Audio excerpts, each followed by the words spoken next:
Hello everyone, it's me again, Burntam DIY TV. Panibagong araw at panibagong vlog na naman mga ka-DIY.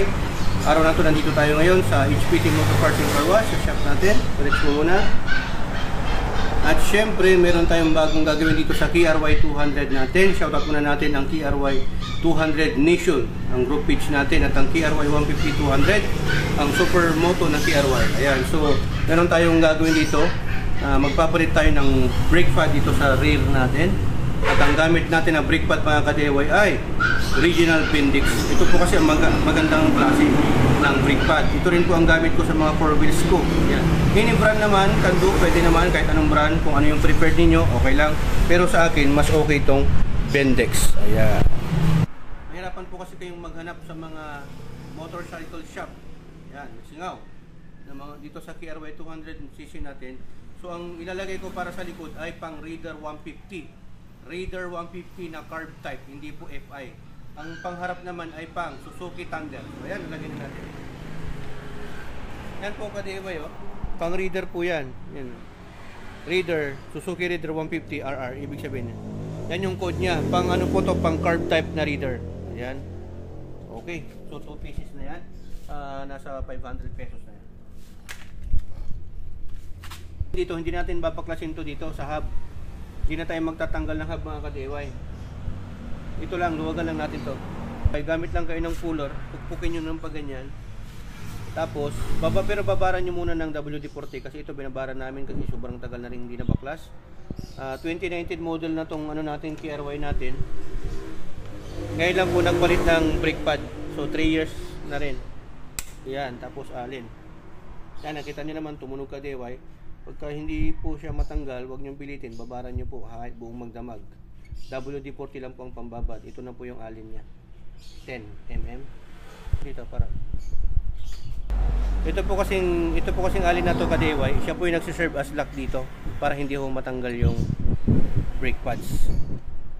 Maintenance po ng brake pads niya kasi syempre po baka mamaya metal to metal na yung ano, nagagasgasan, masisira yung disc plate natin.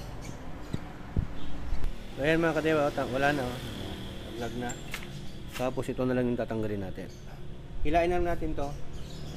Ito muna ka-DIY, para matanggal natin din dito. Natanggalin din natin to ka-DIY, doon naman may alin din yan.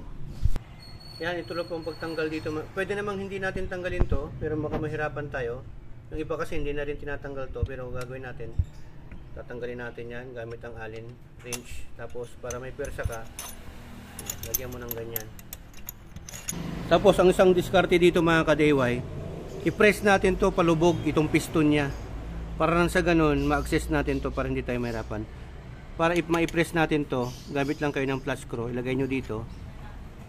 Yan, unti-unti lang hanggang sa pumasok po siya. Yan, oh, para malaglag yung brake pad. Yan. Ngayon pag nalaglag na yung brake pad, ganyan na ho. Oh, di ba? Simple lang po ka-DIY. Yan, oh. So ganyan na po yung itsura ng brake pad natin. Malapit na po siya mag metal to metal. Yung isa din gamitan natin nito. Yan, ganyan din ho siya. May lock din po siya ka-DIY, ganyan. So ganyan ho ang itsura niyan. So no need na po na baklas nito. Yung iba po kasi nagbabaklas pa sila ng hub, tinatanggal pa nila to, tapos tinatanggal pa nila to para maangat nilang ganyan. Sa atin hindi na, diskarte na lang yun na malupit. So yan, compare po natin yung bago sa luma. Tingnan mo kagano kakapal yung ano, Bendix. Yan, carbon style na siya, carbon. Ganda. Kapal mga ka-DIY. Yan, oh. Oh. Di ba? Yan, so ang next na diskarte natin mga ka-DIY, kasi mahirapan tayo na ilagay ito dito. Ito, luwagan nyo to, itong brake fluid cap dito para maitulak natin to, kasi talagang iipitin natin to ka-DIY, yung piston nya, tulak-tulak natin ganyan. Yan, o, ididiin talaga natin kasi pag hindi natin bubuksan yun, hindi to may press. So gamit din kayo ng basahan kasi pag tutulo, punasan nyo agad. Yan ka-DIY, tumutulo siya kasi binuksan ko po ito para yung pressure niya may labas, kasi pag hindi natin yan bubuksan, hindi talaga natin to ma-pressurean. Tapos gamit talaga tayo ng yan, lumubog siya, palubugin talaga natin. Yan, oh, lumabas po siya. Tapos pag ganyan, lumubog na siya, hindi na kayo mahirapan dyan. Tapos yan, okay na yan mga ka-DIY. Wala ka nang gagalawin dito at dito. Gagawin mo na lang, i-press mo na to dahan-dahan. Yan. Kita ba? Yan. So pag na-press mo na yan, kakasya na to mga ka-DIY. So ayan, kasyang-kasya na ho siya mga ka-DIY. Kanina kasi hindi to kakasya, nakita naman sa camera, di ba? Yan, tamang-tama lang, hindi ka na magbabawas. Pero maganda dito ka-DIY. Lihain muna natin kung may liha. Yan, lihain muna natin ng konti ka-DIY para mas makapit. Yung sa harapan talagang niliha ho namin yun kasi hindi ho talaga siya magkasya. Ayan ka-DIY. Lalagay na ho natin. Lalagay na natin. Yan, ganyan ho yan, isura niya. Tapos ito, isa din ito, maglalak din siya doon, doon. Yun, ito, yan, yung tinuro ko. Dito, yan ho siya maglalak. Lalagay na natin. Yan yung lock guide niya. Tapos itataas na lang natin to ka-DIY. Yan, tataas natin. Tapos ilalagay na ho natin to. Mas maganda to pag may grasa. Kuha ka ng grasa. Ihain na rin natin para matanggal yung mga kalawang niya. As part of maintenance na rin ka-DIY. Lagyan natin ng grasa. Lubog na natin ganyan. Stack up. Yan na yan.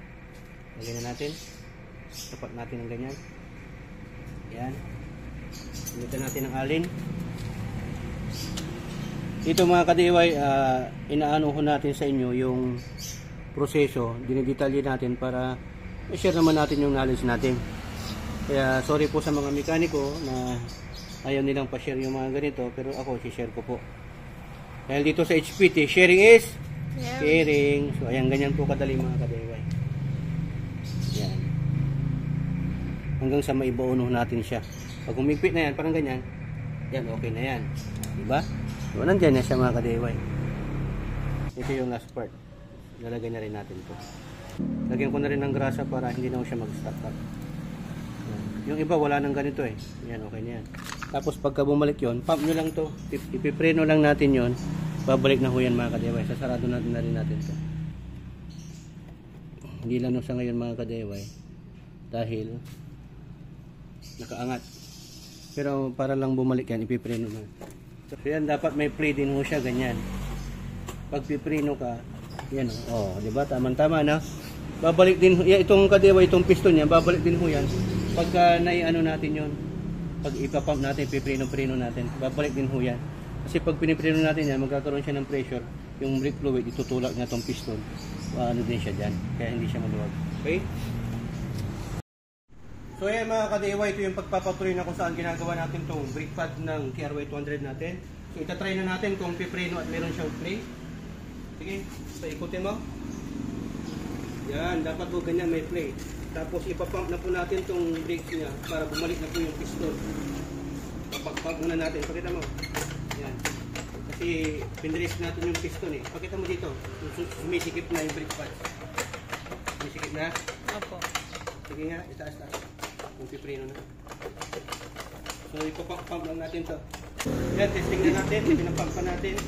Iangat natin yung play, lakas mo yung play. Yun, pipreno na. Kita mo. Ayan, ka-DIY, ganun lang po yung proseso na kung saan, kung paano magpalit ng brake pad dito sa KRY 200 natin. Ang pinalit po natin brake pad ay pang Raider 150. Suzuki Raider 150 ng carb type, hindi po yung FI. Okay? So ganun lang po yung proseso. Hindi na po tayo nagtanggal ng wheel hub. Sikretong malupit po yan. Ayan, kung sa tingin mo nakatulong itong video na to para sa'yo, huwag mo munang kalimutan na mag-follow at subscribe yung YouTube channel natin, Burn Time HPT TV also. At syempre, ingat po kayo sa pag-DIY dahil dito sa HPT, dalawa lang po ang meaning ng DIY. Do it yourself at destroy yourself. Ito sa HPT, nakatipid ka na, natuto ka pa dahil sa HPT, sharing is caring. Ayan, ingat po kayo sa pag-DIY mga ka-DIY. At syempre, shoutout natin lahat ng mga naka-dirt bike dyan, especially sa mga KRY, KRC, at Kia 200cc at 150, KRY Nation. At syempre, Analos Vlog, syempre huwag nyo rin kalimutan, motivate. At yan, to God be the glory and burn time. Signing off.